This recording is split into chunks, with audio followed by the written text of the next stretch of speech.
AFP イコール時事、ロードレース世界選手権、第15戦インドネシア GP は29日、クラスの決勝が行われ、プラマックレーシング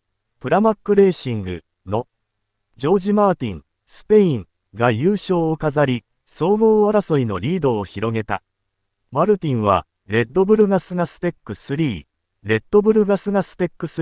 のペドロ・アコスタ、スペイン、を2位、そして総合2位につけるドゥカティ・レノボチーム、